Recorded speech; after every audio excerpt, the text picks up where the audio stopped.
Hello, everybody, and either welcome or welcome back to the Gender Libertarian Podcast. If you do like this, please rate, comment, and subscribe. You can find me on iTunes, Google Play, Stitcher, SoundCloud, Spotify, YouTube, and Libertarian Institute. So, I'm sure you have already read the title of this episode, so you know what it's going to be about, and if you are a regular listener, I did allude to this in the last episode that I would be doing an episode on this, and that is this in question is the Soho Forum debate between Dave Smith and Nicholas Sarwark that took place last Tuesday. And I want to go ahead and do a bit of a preface / disclaimer / something of an explanation as to kind of how I look at this and how I kind of viewed this whole thing. And that is, first and foremost, these are my thoughts. You don't have to like them. You don't have to agree with them. You can disagree with me. It's fine. This isn't really an argument or a debate or a discussion. It is just me giving my thoughts on a thing that I did personally witness. As far as Dave Smith and Nick Sarwark are concerned, I mean, I don't really have a horse in this race in the sense that neither one of these men is like my friend. Like, I've said 3 words to both of them in my entire life. They know I exist, but that's about it. So it's not like I have any kind of personal preference towards one person or the other. So I know for other people, it's a little different. They have different relationships with these people. But I just wanted to go ahead and kind of put that out there that, like, I don't really know either one of these guys. So what I'm about to say isn't a reflection of any kind of like personal relationship that I have with either one of these guys, because I don't have a personal relationship with either one of these guys. I know, like, Sarwark knows I exist because of the internet, and Smith knows I exist because I am my husband's wife. So anyway, I try to approach this as fairly as humanly possible, because when I go to events like this, not that I do it all that often, but if you guys get a chance, if you're ever in New York and there is a Soho Forum going on, I highly, highly suggest checking it out. It is a really cool format, and it's just a really good time. So if you're ever up in New York, just go on sohoforum.com, see if there's anything happening there. But back to my thoughts.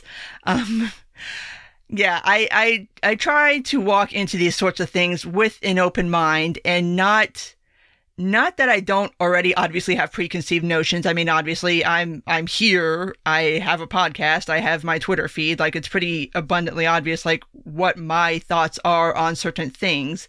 But I try to remain open to being convinced otherwise. So I tried to go into this with an open mind, and I feel like I did a good job of that. I will admit, and anybody who was at the event would have to admit this too, because I mean, I'm not saying that this is a good thing or a bad thing. I'm just saying that this is what it was. It's a stacked room. I mean, it's New York City. Dave Smith's there. Nick Sarwark's there. Like, you already know the crowd is going to be pro Dave Smith. I mean, that is what it is.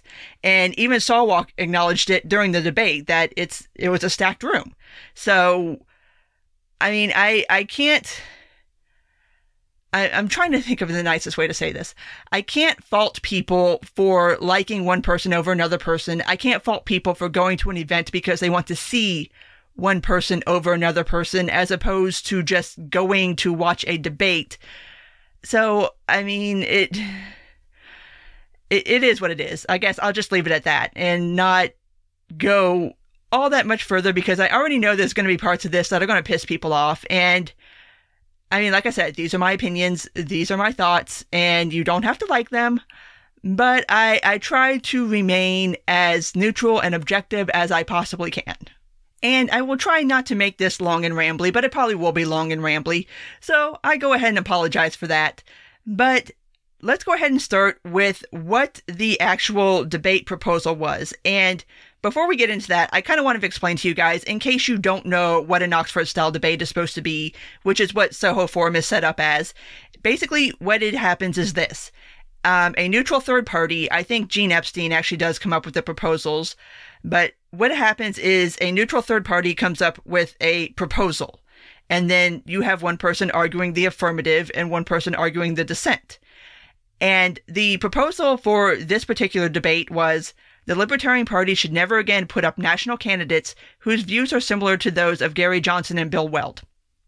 Now, for Soho Forum and for an Oxford-style debate in general, that proposal is very, very broad. Normally, it's a lot more tightly focused on, like, one topic, or, like, say, this, if this was going to be something a little more focused, it would be, say, we never put up candidates who have similar foreign policy views, or domestic policy views, or immigration views, or trade views. You know, it's a lot more tightly focused on one particular topic.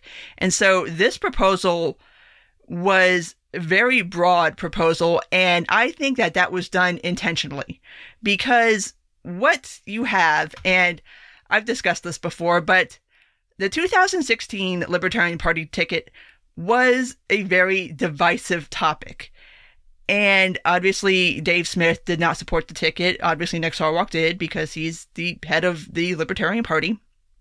And so there's a lot of things in libertarianism, in the movement, that are about that ticket but aren't about that ticket, if you understand what I mean. There's a lot of people that have problems with Sarwark because of that ticket and because of other things that I'll touch on a little later, because I also want to talk about Dave Smith had Nick Sarwark on for a one-on-one discussion on part of the problem. He had that one, like, individual one-on-one time with him, and there were some things discussed there that I want to touch on. But I think this proposal was left that broad basically to have certain conversations that if the proposal was more narrow, it would have been outside the bounds of the proposal. And when you're doing an Oxford-style debate, you're supposed to stick to the proposal. You're not supposed to go off on tangents and talk about this, that, or the other. The purpose is to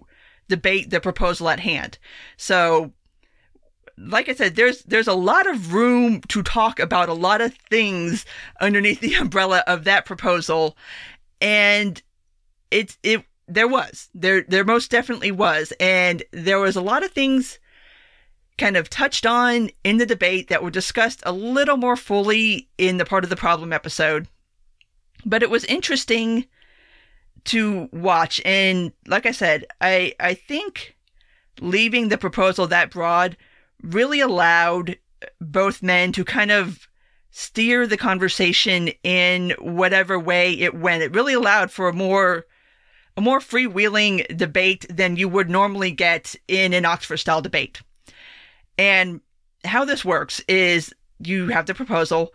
Whoever's arguing in the affirmative goes first. So obviously Dave went first. You know, you give your opening remarks, and then the other person, their opening remarks are in response to the affirmative's opening remarks. So it is kind of Dave setting the tempo, and then Nick having to respond to what Dave's saying. So, and I'm delaying the release of this episode a little later than I normally do. I'm not going to be on my normal schedule because as of this recording, the video version of the actual debate itself is up. The audio podcast version is not yet. So I was going to try to hold off until after the podcast version is up. That way you can go either listen or watch the debate and come to your own conclusions. And then you can listen to this or you cannot listen to it. But at least you'll know what the hell I'm talking about. So, like I said, this'll go up a little later than usual, but I do really recommend everybody to go consume the debate for yourself. I mean, it will be there for you to consume. So, anyway, moving on from the proposal and kind of how that all went down, the big takeaway for me from this debate, and this is why I said I think this was left fairly broadly open for a reason, to kind of talk about things that are about the thing but not about the thing. And the starkest thing for me as a takeaway from it was the divide between the philosophy and the practice of libertarianism. And let me try to explain what I mean when I say that. My thing has always been, especially when people criticize Sarwark, is that for those of us who are not the chairman of the Libertarian Party, those of us who create content, however it is we create it, you have podcasts, you're on social media, you do your thing, whatever. We are not the official face of the party. He is. And so we kind of have the luxury of not having to care about certain things that Sarwark has to care about because it's his job to care about it. And one of those things is electoral politics. And Dave even point blank said at one point in the debate he doesn't care about electoral politics, which, fine. I know that is a divisive topic in and of itself. If you don't care about the horse race, fine. There's nothing wrong with that. If you do not want to involve yourself in the kind of actual finding candidates, running them, going to vote, doing all that, cool, fine. But understand, that is Sarwark's job, to go find candidates and to get them to run and to get votes and to care about electability and to care about what people think nationally of the party itself, and to try to find candidates, especially for national tickets, that are going to appeal to the broadest range of people possible.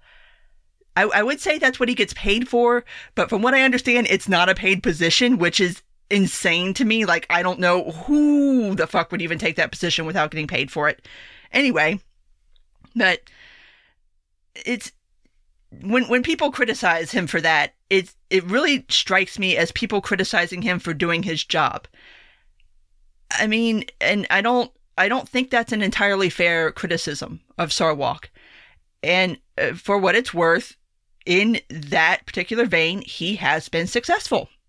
I mean, we have ballot access nationwide, the Johnson Weld ticket, for whatever you may happen to think of it, did pretty damn well for a libertarian ticket. We still didn't get our 5%, but it did numbers. And I mean, this is the divide, though, between those of us who have the luxury of being able to be purely philosophical. And for what it's worth, I am somebody that cares about the logistics. I am somebody that cares about the horse race. I care about the horse race in the Libertarian Party. I care about it in the Republican Party. I care about it in the Democratic Party. It's what I do. Politics is an addiction, and I have a problem. A lot of people don't, though. A lot of people are here strictly for the philosophy and for promoting the philosophy and don't give two shits about whether we get anybody in office. Okay, cool, fine. So long as you can acknowledge that there does need to be that other side of the coin, that you can convert as many people as possible to the message of liberty and to the movement, and whether they join the LP or not, again, that's everybody's business. If you don't want to, whatever. I haven't, and I gave reasons for that a while back. Maybe I'll revisit that at another time, but kind of not really important to this particular episode. But at some point, you kind of have to ask the question, if you don't care about electoral politics, I mean, and I don't. Like, I do and I don't. The way this country is structured right now, the way the power system works, is in order to affect change, you have to get people elected. I mean, and that is what it is. I mean, if you have 70 million libertarians, but not a single libertarian holding office, then what? I don't understand. Like, that whole divide, that whole would you rather have 70 million people believing in you or 7 million votes? You have to have both. You can't have one or the other. In fact, it is going to take getting 70 million people on board to get those 7 million votes, because what always ends up happening every election year is third parties will poll way better than they actually end up doing once the final vote tallies come in. And that's because what happens is it's all fine and good to say that you have this certain set of principles and you believe this, that, or the other, but then you get in the voting booth and all of a sudden, all those little words that people say about, oh, third-party votes are a waste, or if you vote third-party, you're going to let this person win or that person win. And then all those doubts start creeping in, and then a lot of those people end up bleeding off and voting for one of the two major party candidates. So that's why I say you have to get the 70 million people to get the 7 million votes. It can't be one or the other.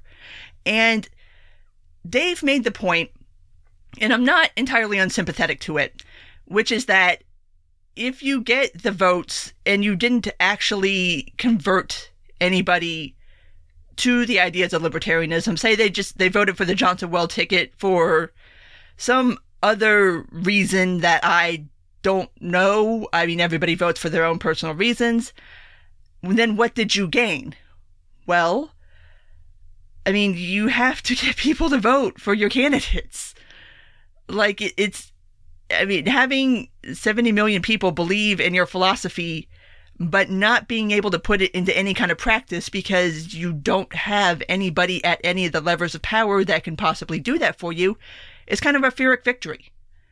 And that's how I feel about it. So, yeah, it's got to be both. It can't be A or B. It has to be A and B.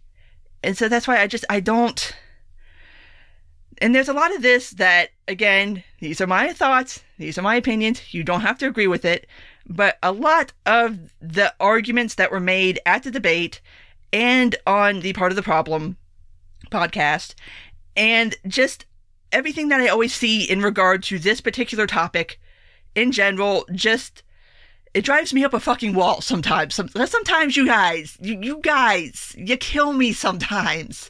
But yeah, I don't understand arguing about this particular topic, because the things are the way they are, and so long as this power structure exists in this country, this is the thing that you have to deal with. And this is, I mean, like I said, I think I've pretty much exhausted my thoughts on that, and I know there's going to be a lot of people that don't agree with me, and I know there's a lot of people who hate the ticket and hate everything about it, but you can't deny it did numbers. And that's the quandary. And that's kind of the quandary that always comes up when you have this philosophy versus actual practical debate. Is that, well, like, you can't deny certain facts. So, I mean, I don't know what else to say about this other than this is a debate that's probably not going away anytime soon, and we'll probably have it again. And obviously, we're going to have it next year at the convention, because there's always that divide between people who want the philosophically pure candidate versus the people who want the candidate that has the best chance of winning. And for what it's worth, it's funny to watch this also play out in, like, the Democratic primary, because they're having the same problem. Like, I don't know if you guys follow this stuff the way I do, but they're having that same divide of, do we pick the person who is philosophically pure, or do we pick the person that we think can win? And it's, you kind of got to figure out what side you come down on that. Personally, I want the person that's going to win, because if you don't have somebody in there, then what are you, I mean, I don't get it. Like, anyway, moving on to a topic that is adjacent to all of this, and that is the purity test thing. Now, in the debate, and I will be honest, Dave did clear up this point when he did his episode, and he had to clear it up because Sarwark kind of nailed him on this during the debate, is that Dave said that they didn't have a purity test. But then he also turned around and said that unless a candidate supports his anti-war views, he will not vote for them. That's a purity test. And like I said, he did clarify in the episode that what he meant was that he didn't have some kind of crazy purity test like a lot of libertarians have. Like, unless you agree with me on every damn little myopic thing, then you suck, and you're not a real libertarian, and I'm not going to support you, and blah, blah, blah, blah, blah. Anybody who's been online knows this argument anyway. Here's my thing. Everybody has a purity test. Everybody does. Everybody has that one or two issues that if a candidate does not support your views on it, it's a no-go. There's nothing wrong with that. There is absolutely nothing wrong with having your, whatever it is that is your issue, whether it be war, whether it's the Fed, whether it's domestic policy, whether it's foreign policy, whether it's immigration, whether it's debt, whatever it is, it's fine to have that threshold issue and to say that. So I don't like the denigration of purity tests when they are done in a logical fashion, because, I mean, I'm never going to vote for an immigration restrictionist. I'm never going to vote for somebody who wants to gut Section 230. Those are my issues. Those are my purity tests.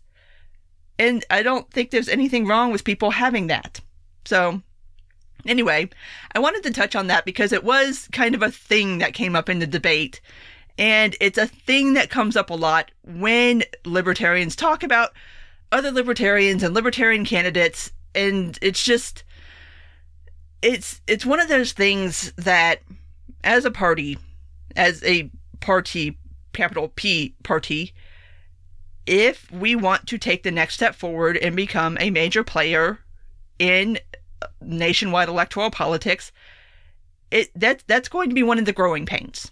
It is. I mean, and like I said, the Democrats are dealing with it right now. Republicans had to deal with it when Trump was getting his come up. Like, it is what it is. It's part of figuring out what it is you are going to support as a party. And I don't think there's anything wrong with it. But it is something that's going to have to be dealt with going forward. So, moving on. The last thing I want to talk about as far as the debate is concerned before I move on to Dave Smith's Part of the Problem episode is there was one section of the debate where Dave was asking Nick who he supported as a candidate or would support as a candidate, and Nick kind of refused to answer the question. And both Dave and a lot of the people in the room viewed this as him dodging the question. And here's my take on that. And again, this is Nick Sarwark is the chairman of the Libertarian Party. His job is to support whoever it is that is going to be the candidate. Therefore, how Sarwark answered the question is that the delegates pick the candidate, which is true. That's how candidates are picked. That's why we have the Libertarian Party convention. On election years, we don't have primaries.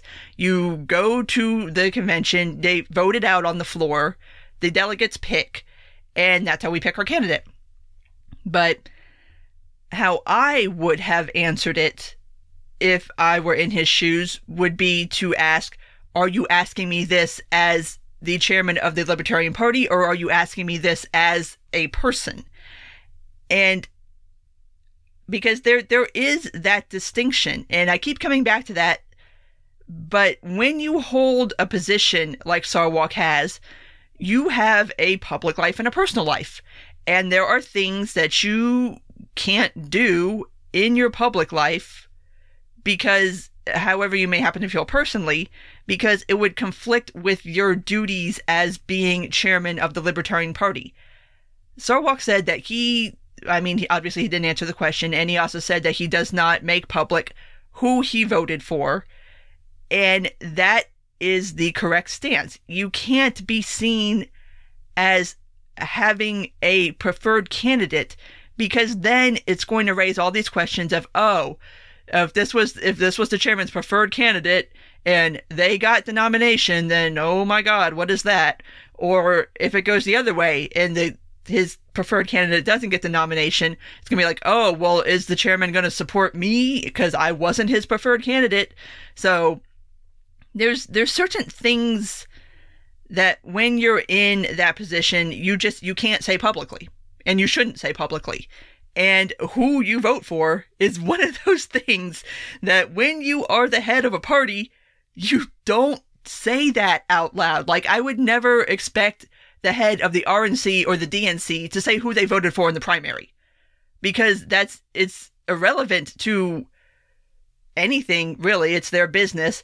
And it also is going to have just a deteriorating effect on their ability to do their job in their public role as being the head of a political party.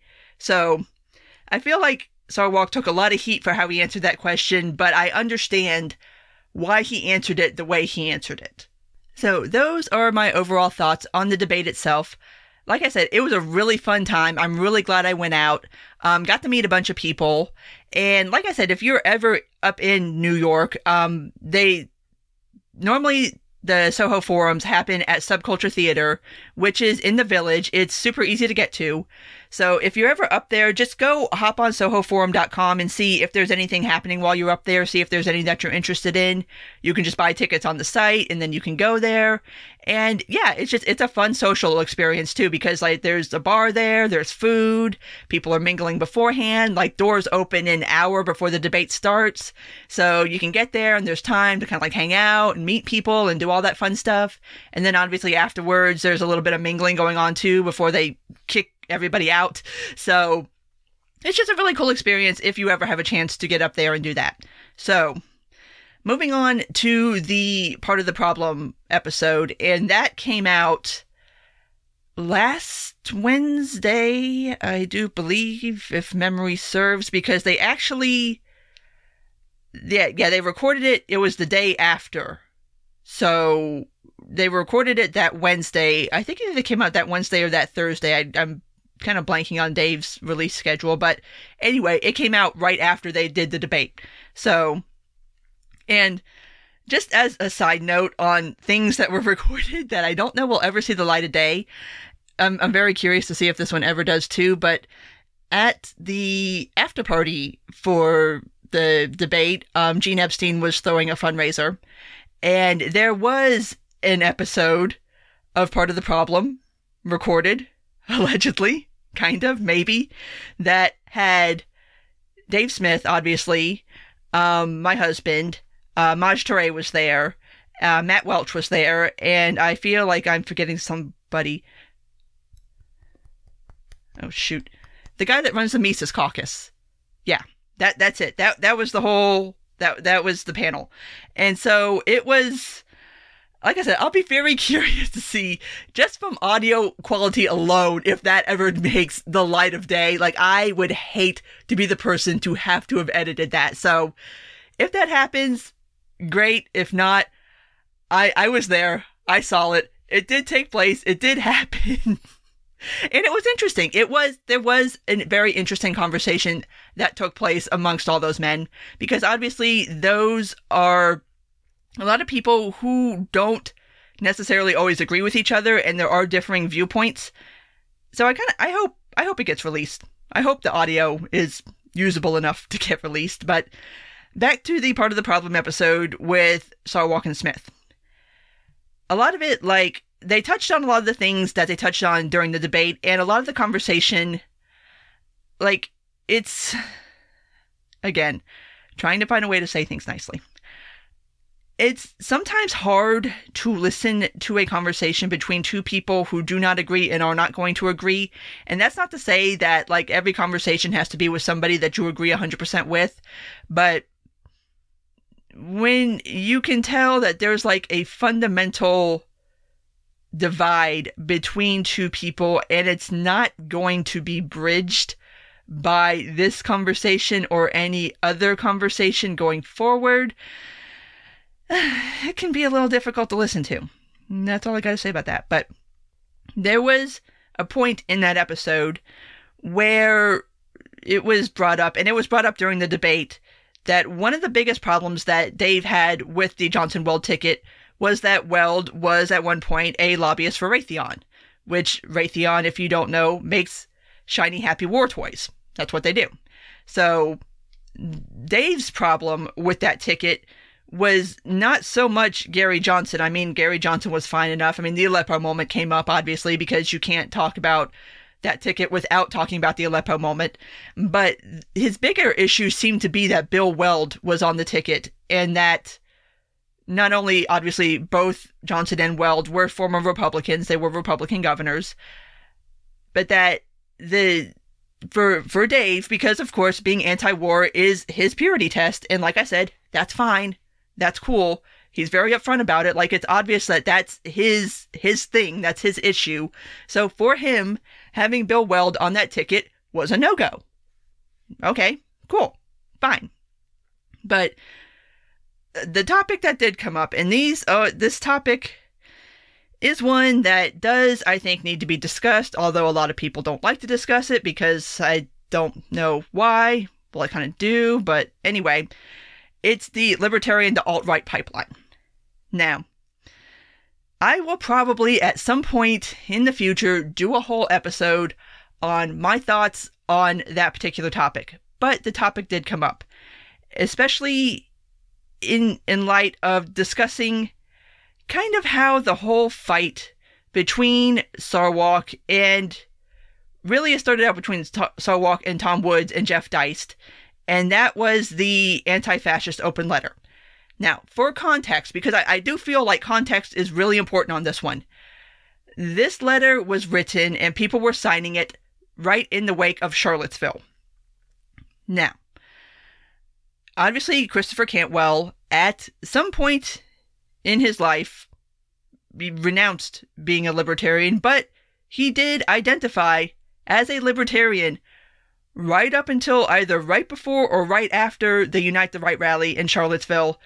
Timing seems to be something of a debate, but he did identify as a libertarian. And you also have guys like Stefan Molyneux, who did identify as a libertarian, and Lauren Southern, who did identify as a libertarian, and lots of other people who did end up going alt-right, who did at one point identify as a libertarian.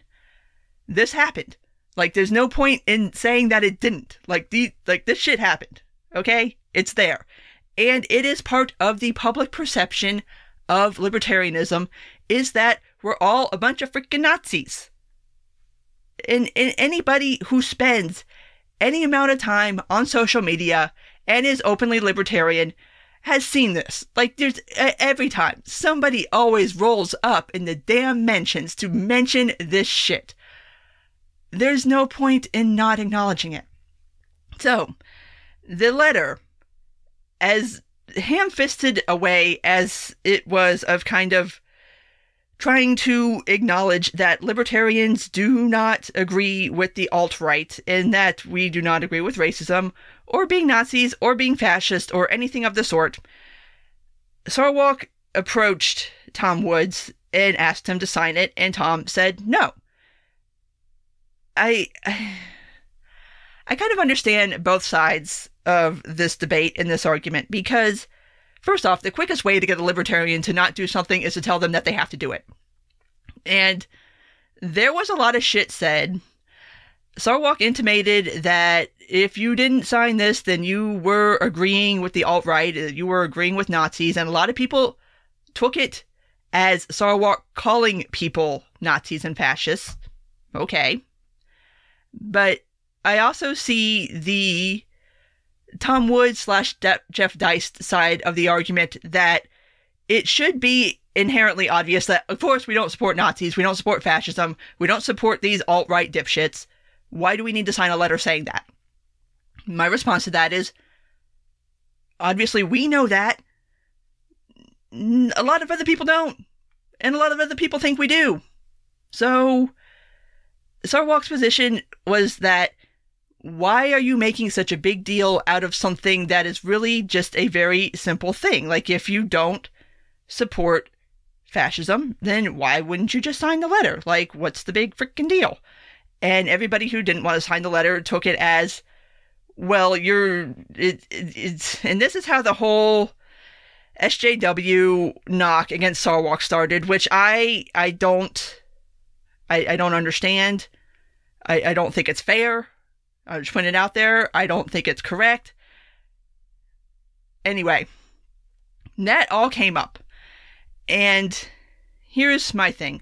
And there was a lot of, both in the debate and in the episode, a lot of hyperbolic kind of ideas being thrown out there, like, okay, if Dick Cheney all of a sudden said that he was anti-war, would you vote for Dick Cheney?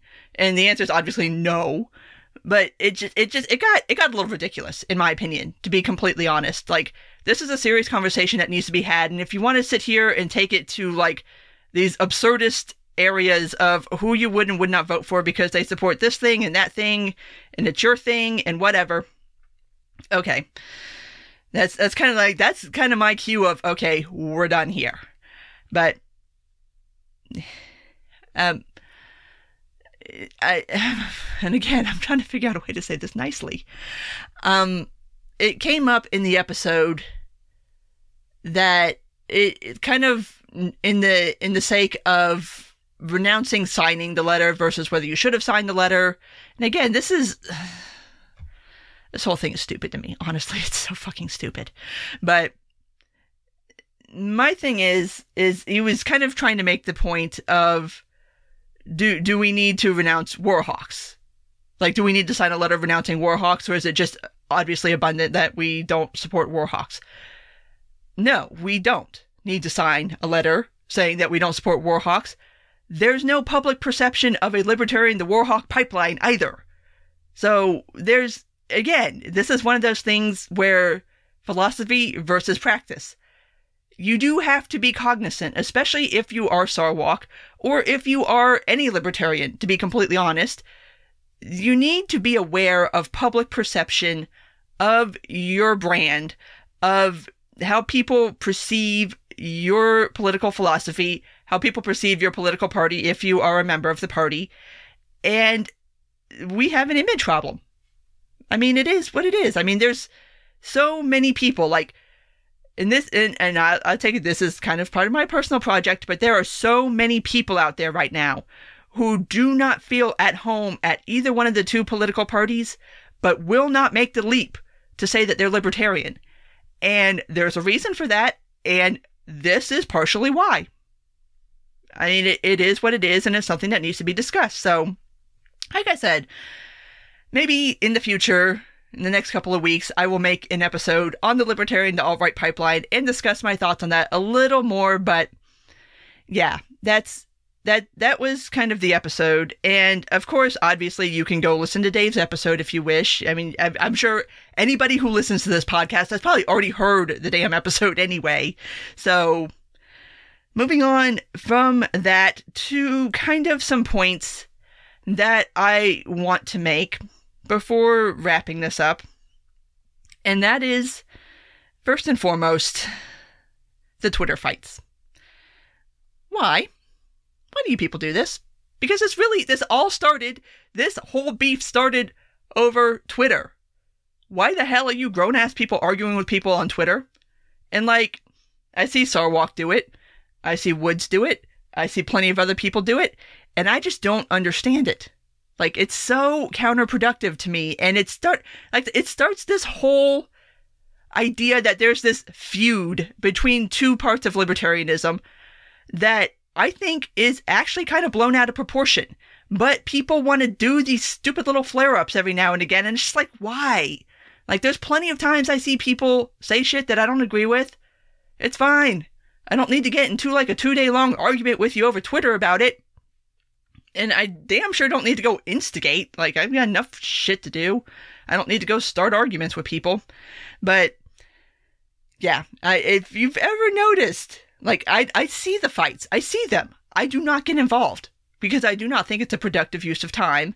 And I really wish everybody would knock it the hell off. We're all adults. We're grown-ass people. Stop fighting on Twitter. Okay? Let's all be grown-ups. But kind of broader, more positive things to end on.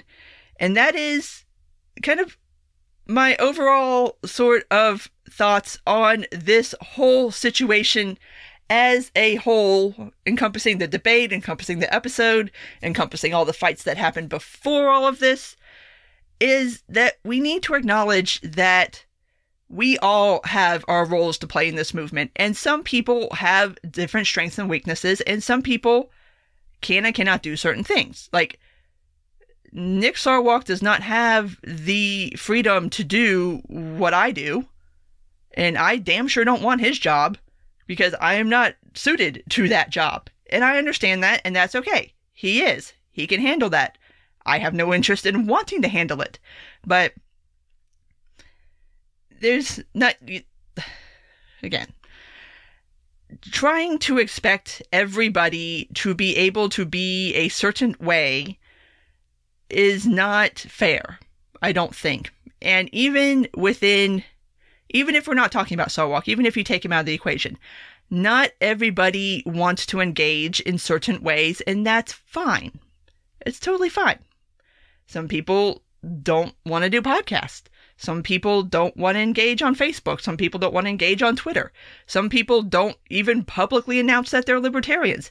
It's cool. We all have our place in this movement. And I wish there was a little more respect for that, and to acknowledge that, like, obviously some of us do podcasts. Some of us are journalists. Some of us run political parties. Some of us just screw around on social media. And that's all fine. And that each one of those positions comes with its own pros and cons, and each one of those positions comes with certain things that, if you are doing that thing, you can't be a certain way in public. And just acknowledge that. That's all I'm asking for, people. So, anyway, I think I'm going to go ahead and wrap this up here because I have gone on long enough. So, as usual, if you did make it this far, thank you for listening. And if you do like this, please rate, comment, and subscribe. You can find me on iTunes, Google Play, Stitcher, SoundCloud, Spotify, YouTube, and Libertarian Institute. Take care, and until next time.